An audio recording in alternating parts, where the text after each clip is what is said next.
So Anjali Wauge and welcome to my YouTube channel Anjali's Grammar Point. In this video I am going to explain you about simple past tense. So let's start. Okay. First of all मी तुमच्या सर्वांना sorry म्हणेन की मागच्या video नंतर हा video send करायला बराच लेट झालाय मला. माझे काही पर्सनल रिझन होतं. तर ठीक आहे, आता मी यापुढचे व्हिडिओ जे आहेत टेन्स बद्दलचे ते 2-3 दिवसामध्ये तुम्हाला लगेच एक व्हिडिओ असं सेंड करत जाईल. तर चला आता आपण लक्ष देऊया simple past tense. Simple past tense यालाच आपण पास्ट इंडेफिनाइट टेन्स असं सुद्धा म्हणतो. मराठीमध्ये आपण त्याला साधा भूतकाळ असं म्हणू. साधा भूतकाळ. बघा एक शॉर्ट मध्ये रिव्हिजन. टेन्स म्हणजे काय? टेन्स म्हणजे टाइम. टाइम टाइम आपण 3 प्रकारचे पाहतो. एक yesterday, today and tomorrow. Okay. Yesterday past tense ज्याला आपण मराठीमध्ये भूतकाळ म्हणतो. टुडे प्रेझेंट टेन्स आजचा दिवस म्हणतो आपण त्याला वर्तमान काळ. आणि टुमारो भविष्यात फ्युचरमध्ये काय घडणार आहे ते जेव्हा आपण बोलतो टुमारो बद्दल तेव्हा त्याला आपण सिंपल फ्युचर टेन्स म्हणतो. ओके. म्हणजे past tense, present tense and future tense. Okay. आता आपण पास्ट टेन्स बघत आहोत. पास्ट टेन्सचे टोटल 4 टाइप्स पडतील इथे. त्यातला पहिला टाइप घेते मी simple past tense. Okay. Simple past tense म्हणजेच पास्ट इंडेफिनाइट टेन्स. पहिल्यांदा मी याचा यूज तुम्हाला सांगणार आहे. आता पास्ट इंडेफिनाइट टेन्स यामध्येच याचा यूज आलेला आहे. ओके. पास्ट इंडेफिनाइट टेन्स यामध्येच याचा यूज आलेला आहे. तर यूज कुठला आहे? तर इनडेफिनाइट म्हणजे डेफिनाइट नसते. जी तुम्हाला इन्फॉर्मेशन प्रोव्हाइड केलेली असते तर ती इन्फॉर्मेशन कंप्लीट नसते. म्हणजे ठीक आहे, आय वेंट टू स्कूल, मी शाळेला गेली. पण यामध्ये तुम्हाला शाळेला गेली हे समजत आहे, पण नक्की कधी गेली? मी मॉर्निंगला गेली, आफ्टरनूनला गेली, इव्हिनिंग टाइमला गेली, की मी सध्या जात होती, जात आहे. म्हणजे कुठलीही इन्फॉर्मेशन तुम्हाला क्लिअर भेटलेली नाही आहे.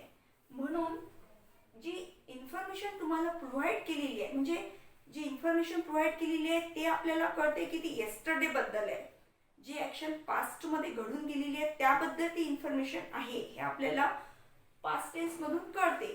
पण नेमकी ती ॲक्शन कंप्लीट झाली होती का, की ती चालू होती का हे आपल्याला किंवा ती ॲक्शन कधी चालू होती हे आपल्याला कळत नाही. म्हणून आपण त्याला इनडेफिनाइट, डेफिनाइट नसते म्हणून त्याला आपण पास्ट इंडेफिनाइट टेन्स असं म्हणतो. जेव्हा आपल्याला ती ॲक्शन कंप्लीट वाटत नाही, जी इन्फॉर्मेशन प्रोव्हाइड केलेली असते ती आपल्याला कंप्लीट मिळत नाही, म्हणजे त्याचा आपल्याला टाइम कळत नाही, तेव्हा आपण त्याला सिंपल पास्ट टेन्स म्हणून यूज करतो. तेव्हा आपल्याला सिंपल पास्ट टेन्सचा यूज करावा लागतो. ओके. ह्या तुम्हाला मी यूज सांगितलेला आहे. आता मी तुम्हाला फॉर्म्युला सांगणार आहे. फॉर्म्युला येईल याचा. बघा खूप सोपा फॉर्म्युला आहे. Yes plus V1 V2 yes plus V2 plus O. S for इथे यस फॉर येईल सब्जेक्ट. सब्जेक्ट कुठले कुठले येतात? आय. नाउन कुठलेही नाउन, एखादं नेमिंग वर्ड किंवा कुठलेही प्रोनाउन हे सब्जेक्ट म्हणून तुम्ही यूज करू शकता. त्यानंतर इथे व्हर्बचा V2 मीन्स व्हर्बचा सेकंड फॉर्म. व्हर्बचे 3 फॉर्म आहेत, V1 V2 V3. Go, went, gone. त्यामधला आपल्याला सेकंड फॉर्म V2 फॉर्म घ्यायचा. V2 फॉर व्हर्बचा सेकंड फॉर्म. वर्बचा second form. And O for object. जे काही तुमचं काम असेल, ऑब्जेक्ट, कर्म, मराठीत आपण त्याला कर्म म्हणतो, ते म्हणजे O ऑब्जेक्ट. तुमच्या आता मी फॉर्म्युला तुम्हाला क्लिअर केलेला आहे की पहिल्यांदा तुम्हाला सब्जेक्ट घेणं आहे, त्यानंतर वर्बचा सेकंड फॉर्म घ्यायचा आहे, त्यानंतर तुम्हाला ऑब्जेक्ट घ्यायचा आहे. आता मी तुम्हाला एक्झाम्पल देते. आता मी तुम्हाला टेन्स शिकवताना सिंपल पास्ट टेन्स सांगताना एकच एक्झाम्पल देईल आणि त्याचे टाइप्स देईल. टाइप्स म्हणजे मी तुम्हाला तेच एक्झाम्पल अफर्मेटिव्ह सेंटेन्समध्ये देईल, तेच एक्झाम्पल मी तुम्हाला निगेटिव्ह सेंटेन्समध्ये देईल, त्यानंतर तेच एक्झाम्पल मी तुम्हाला इंट्रोगेटिव्ह सेंटेन्समध्ये देईल. म्हणजे तुमचा तो टेन्स कसा वापरायचा, सिंपल पास्ट टेन्स, वेगवेगळ्या टाइप्स ऑफ सेंटेन्स जे असतात त्यामध्ये तो कसा वापरायचा हे तुम्हाला क्लिअर होईल. ओके, तर लक्षात ठेवा. पहिल्यांदा आपण घेऊया अफर्मेटिव्ह.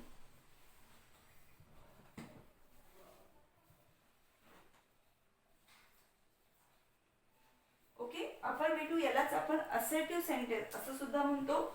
अफर्मेटिव्ह सेंटेन्स मध्ये येईल बघा, सोपं घेऊया. I went to school. Okay,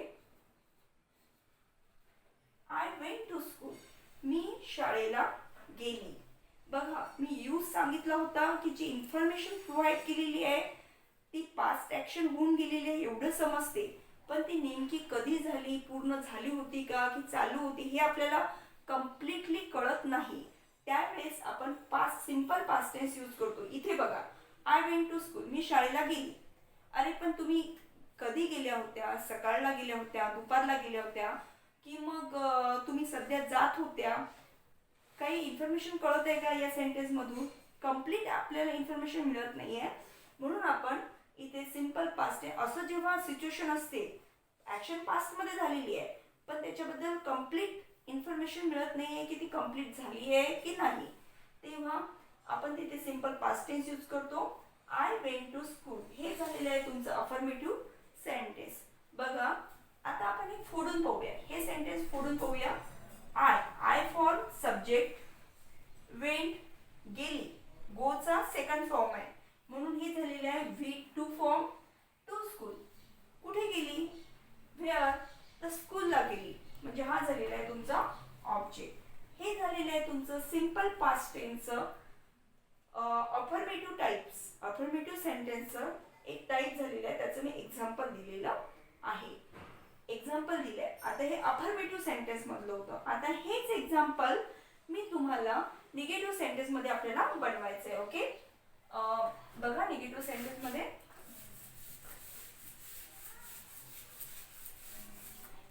negative sentence मध्ये कसं बनेल तर पाहावं लागेल आपल्याला. आय वेंट टू स्कूल ही निगेटिव्ह बनवायचं आपल्याला. याचं निगेटिव्ह येईल I went to school. Okay, I went to school. आता इथे मी गॅप ठेवली आहे बघा. आय, इथे तुम्हाला हेल्पिंग वर्ब घ्यावं लागेल. Did, I did. तुम्हाला निगेटिव्ह सेंटेन्स आहे म्हणून नॉट टाकावं लागेल. आता I did not went to school, ह्यामध्ये थोडी ग्रॅमॅटिकल मिस्टेक आहे. डीड जर आपण घेतलं तर त्याच्या समोर आपल्याला नेहमी लक्षात ठेवायचं वर्बचा फर्स्ट फॉर्म घ्यावाच लागतो, तिथे सेकंड फॉर्म चालणार नाही. वेंटचा फर्स्ट फॉर्म येतो GO, go. Okay, I did not go to school. Okay, हे झालं तुमचं negative sentence simple past tense. तुम्हाला हेल्पिंग वर्ब घ्यावं लागते डू, डज, डिड. डू आणि डज हे प्रेझेंट टेन्स मध्ये यूज करतो, तर डीड हे आपण पास्ट टेन्स मध्ये यूज करतो. ओके, आणि डीडच्या समोर नेहमी फर्स्ट फॉर्म वर्बचा. निगेटिव्ह झालं. आता इंट्रोगेटिव्ह करू. इंट्रोगेटिव्ह मीन्स प्रश्न विचारणार, प्रश्नार्थक, आपण मराठीमध्ये त्याला प्रश्नार्थक वाक्य म्हणतो.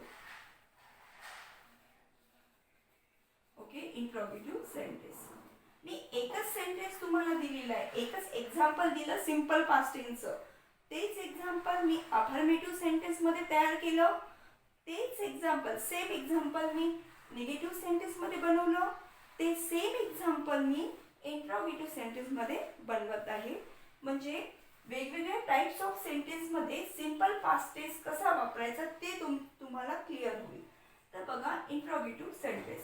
इंट्रोगेटिव्ह सेंटेन्स मध्ये येईल आता क्वेश्चन मार्क येते. ओके, तर त्यामध्ये येईल जे हेल्पिंग वर्ब असते ते first did, I did, went. बघा, मी परत वेंट घेणार होती पण डीडच्या समोर वेंट चालणार नाही. फर्स्ट फॉर्म, वर्बचा first form. Did I go to school. इथे फुल स्टॉप नाही, इथे येईल क्वेश्चन मार्क. आणखीन एक डब्ल्यूएच टाइपचा क्वेश्चन बनवता येईल आपल्याला. Wien did I go to school? Question mark. Question interrogative sentence मध्ये लास्टला क्वेश्चन मार्क इम्पॉर्टंट आहे. छोटे छोटे ग्रामॅटिकल जे पॉइंट्स असतात ते क्लिअर व्हायला हवे, तर तुम्हाला ग्रामर मध्ये पूर्ण मार्क्स मिळतात. बघा, मी तुम्हाला सिंपल पास्ट टेन्सचे एक्झाम्पल क्लिअर केलेलं आहे. एक छोटीशी रिव्हिजन घेऊया आपण. पहा, सिंपल पास्ट टेन्सचा यूज कुठे करतो आपण? तर सिंपल पास्ट टेन्सचा यूज आपण ज्यावेळेस आपल्याला इन्फॉर्मेशन जी असते ती पास्टमध्ये आहे हे आपल्याला माहिती आहे, पण ती इन्फॉर्मेशन कंप्लीट नसते. म्हणजे ती जी ॲक्शन झालेली आहे ती कधी झाली, केव्हा झाली, ती कंप्लीट झाली की चालू होती हे आपल्याला कळत नाही त्या इन्फॉर्मेशनवरून. अशा सिच्युएशनमध्ये आपण सिंपल पास्ट टेन्स किंवा पास्ट इनडेफिनाइट, इनडेफिनाइट हा वर्ड महत्त्वाचा आहे, इनडेफिनाइट टेन्स यूज करतो, म्हणजे डेफिनाइट इन्फॉर्मेशन नसते. ओके, त्यानंतर आपण एक्झाम्पल फॉर्म्युला बघितला सिंपल पास्ट टेन्सचा. सिंपल पास्ट टेन्सचा फॉर्म्युला येतो यस. बोला, तुम्ही सुद्धा बोला. S plus V2 plus O. S for subject, V2 for verb second form plus O for object. Okay, example दिलं मी तुम्हाला अफर्मेटिव्हचा. यस, मी सब्जेक्ट घ्यायचा आहे. सब्जेक्ट कोणता घेणार? नाउन किंवा प्रोनाउन. आय घेतला. त्यानंतर वर्ब मला घ्यायचा होता. कुठलाही वर्ब घ्यायचा होता. मी गो हा वर्ब घेतला, त्याचा सेकंड फॉर्म वेंट हा आला आणि ऑब्जेक्ट मी टू स्कूल हे घेतलं. अफर्मेटिव्ह सेंटेन्स तयार झालं, आय वेंट टू स्कूल. आता या सेंटेन्सचं मी निगेटिव्ह सेंटेन्स तयार केलं. निगेटिव्ह सेंटेन्स करताना तुम्हाला हेल्पिंग वर्ब घ्यावं लागेल आणि पास्ट टेन्समध्ये हेल्पिंग वर्ब डीड हे यूज करतो. आणि महत्त्वाचा पॉइंट, डीडच्या समोर वर्बचा नेहमी फर्स्ट फॉर्म येतो. ओके, आणि त्यानंतर आपण बघा निगेटिव्ह सेंटेन्स बनवलं. आय डीड नॉट तर टाकावंच लागेल कारण निगेटिव्ह आहे. I did not go to school. Okay, हे झालं तुमचं निगेटिव्ह सेंटेन्स याच सिंपल पास्ट टेन्सचं. ओके, आता याचंच मी इंट्रोगेटिव्ह सेंटेन्स बनवलं, एक WH टाईप मधलं आणि एक वर्बल टाईप मधलं. Verbal type question, WH type question. Okay, verbal type question म्हणजे काय? जो वर्बने सुरू होतो क्वेश्चन. आता इथे हेल्पिंग वर्ब घेतलेला आहे आपण. डीड आय, फर्स्टला डीड घ्यावं लागेल, वर्ब घ्यावं लागेल. Did I go to school question mark, मी शाळेला गेली का? When did I go to school, when did I go to school, मी शाळेला केव्हा गेली होती? Okay, question mark. हे झालेले आहे तुमचे इंट्रोगेटिव्ह सेंटेन्स सिंपल पास्ट टेन्समध्ये. आता तुम्हाला एक होमवर्क देईल मी. 2 दिवसामध्ये तुम्हाला तो होमवर्क कंप्लीट करणे आहे. तुमची प्रॅक्टिस होईल. हे बघा, हा जो मी व्हिडिओ तुम्हाला सेंड करत आहे तर हा व्हिडिओ तुम्ही कंप्लीट बघाल आणि जमल्यास 2 वेळा बघाल, कारण व्हिडिओ बघितल्यानंतर तुमचा टेन्स सिंपल पास्ट टेन्स एकदम क्लिअर होऊन जाईल, ही माझी गॅरंटी आहे. तर बघा, सिंपल पास्ट टेन्स मध्ये तुम्ही प्रॅक्टिस कशी करायची? आपण म्हणतो ना प्रॅक्टिस मेक्स मॅन परफेक्ट, तर तसंच आहे. तुम्ही जेवढी प्रॅक्टिस कराल, म्हणजे प्रॅक्टिस मीन्स तुम्ही जेवढे सेंटेन्सेस बनवाल तेवढं तुमचा तो टेन्स क्लिअर होऊन जाईल. म्हणून तुम्हाला जवळपास 20 ते 25 सेंटेन्स बनवायचे आहेत आणि सेंटेन्स बनवल्यानंतर त्याच्या खाली फॉर्म्युला लिहायचा आहे. नुसतं फॉर्म्युला लिहायचा नाही, तर ते सेंटेन्स बनवल्यानंतर चेक करायचं. फॉर एक्झाम्पल, मी देते तुम्हाला, we played cricket. Okay, we played cricket, आम्ही क्रिकेट खेळलो. मग we played cricket.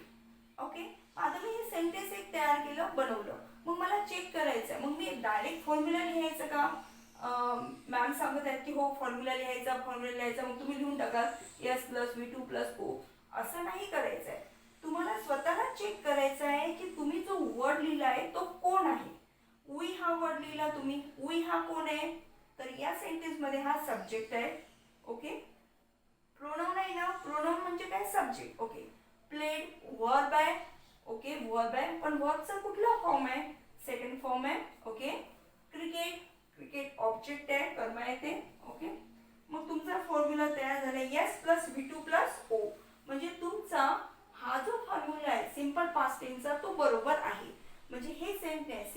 Past tense म्हणून तुम्ही परफेक्ट बरोबर लिहिलेलं आहे हे तुम्हाला कळेल. अशा पद्धतीने प्रत्येक सेंटेन्स लिहायचा, त्याच्या खाली प्रत्येक वर्ड कोण आहे हे लिहायचं आणि चेक करायचा की फॉर्म्युला व्यवस्थित तयार होत आहे की नाही. आणि आणखी प्रॅक्टिस म्हणजे हे सेंटेन्स असे 20 सेंटेन्स तुम्ही तयार केले की त्यानंतर त्या प्रत्येक सेंटेन्सचं तुम्ही निगेटिव्ह सेंटेन्स बनवा. डीड वापरावं लागेल, वर्डचा फर्स्ट फॉर्म वापरावं लागेल, निगेटिव्ह बनवताना नॉट टाकावं लागेल. प्रत्येक सेंटेन्सचं निगेटिव्ह सेंटेन्स बनवून पहा आणि त्याचाच इंट्रोगेटिव्ह सेंटेन्स बनवून पहा. म्हणजे जवळपास तुमचे 20 सेंटेन्स म्हटलं मी 20 सेंटेन्सेस तुमचे 60 सेंटेन्सेस तयार होतील. ओके, पहिल्यांदा तुम्ही फक्त अफर्मेटिव्ह टाईपचे सिंपल पास्ट टेन्सचे 20 सेंटेन्स बनवायचे. फॉर्म्युला तयार होतो का ते चेक करायचं स्वतः. हे तुम्ही केल्यानंतर तुमचा साधा भूतकाळ सिंपल पास्ट टेन्स एकदम डोक्यामध्ये फिट होऊन जाईल, क्लिअर होऊन जाईल, ही माझी गॅरंटी आहे. So keep watching Anjali's grammar point YouTube channel. Thank you.